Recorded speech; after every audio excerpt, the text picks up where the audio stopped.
Kuburan setahun sebelumnya digali. Wanita yang sudah mati ini beranak dalam kubur. Suaminya mau menggendong anaknya, tapi istrinya tidak mau melepasnya. Pria ini tak bisa mengambil bayinya. Sambil menangis, ia bilang, "Istriku, terima kasih sudah melahirkannya. Aku akan menjaganya sampai dia besar. Beristirahatlah dengan tenang." Setelah itu, istrinya yang sudah mati baru melepaskan tangannya. Pria itu menggendong anaknya dengan sedih. Istrinya yang meninggal tahun lalu mengeluarkan air mata. Saat itu, warga di samping makam bilang, "Beberapa hari lalu kami melihat wanita ini." Pasutri itu menunjuk mangkuk bubur di samping wanita itu. Mereka bilang 3 hari lalu jam 3 subuh. Pak Tua masih masak bubur untuk dijual paginya. Tiba-tiba, wanita itu datang dan bilang mau beli bubur. Pak Tua berkata, "Kamu terlalu pagi, buburnya masih belum matang." Tapi, wanita itu bersikeras. Bagaimanapun, pembeli adalah raja. Pak Tua memintanya menunggu, dan memasakkan semangkuk bubur khusus untuknya. Saat wanita itu pergi, Pak Tua merasa khawatir, karena wanita itu sendirian bepergian di waktu subuh, sangat bahaya. Akhirnya istrinya bangun. "Siapa yang beli sepagi ini?" Pak Tua bilang, "Aku tidak kenal." Tanpa pikir panjang, mereka mulai menyiapkan dagangan. Esok siangnya saat tutup toko, Bu Tua menemukan kerikil di mangkuk uang, dan bertanya ke suaminya, "Apa kamu rabun? Siapa yang membayarmu dengan kerikil?" Pak Tua berpikir mungkin ada tetangga yang usil. Tapi, istrinya sudah menghitung uang dan ternyata uangnya kurang semangkuk. Lalu memperingatkan suaminya untuk lebih hati-hati. Istrinya lalu pergi belanja di pasar.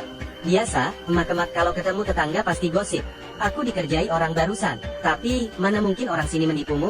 Lihat saja, kerikil ini buktinya. Tapi, langganmu, kan, cuma orang di desa kita. Tidak ada yang menjahatimu. Apa mungkin karena terlalu pagi, kamu bertemu roh gaib?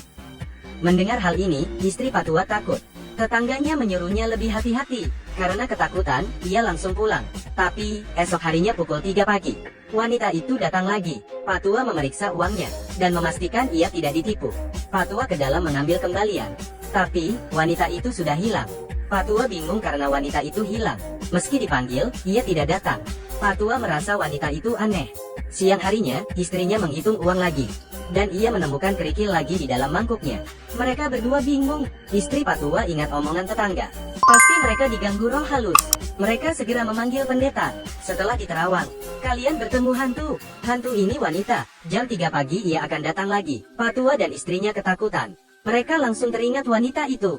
Untungnya dia bukan hantu jahat yang haus nyawa. Ia cuma ingin dibantu. "Kalau kalian bertemu dengannya, coba bantu dia sebisanya supaya permintaannya terpenuhi." Benar saja, jam 3 subuh wanita itu datang lagi. Tangan Pak Tua bergetar hebat sampai buburnya tumpah.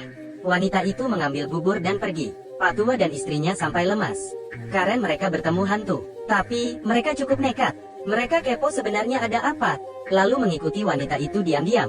Wanita itu tahu ia diikuti dan berhenti berjalan. Lalu ia menuntun Pak Tua ke sebuah gundukan tanah dan menghilang tiba-tiba. Pak Tua dan istrinya mengintip. Tiba-tiba, dari kuburan terdengar suara bayi menangis. Mereka kaget dan lari pontang-panting. Ada apa sebenarnya? Esoknya, mereka melapor ke kepala desa.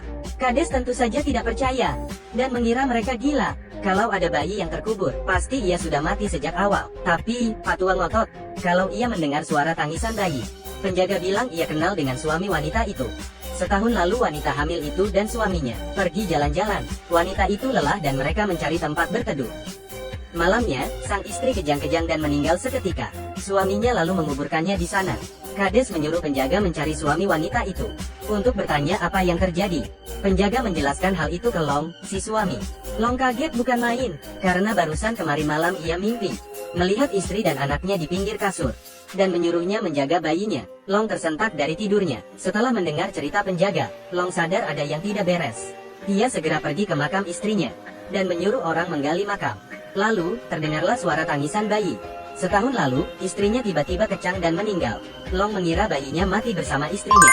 Ternyata, setahun kemudian anaknya lahir dalam kubur. Long bersumpah akan meruat anaknya.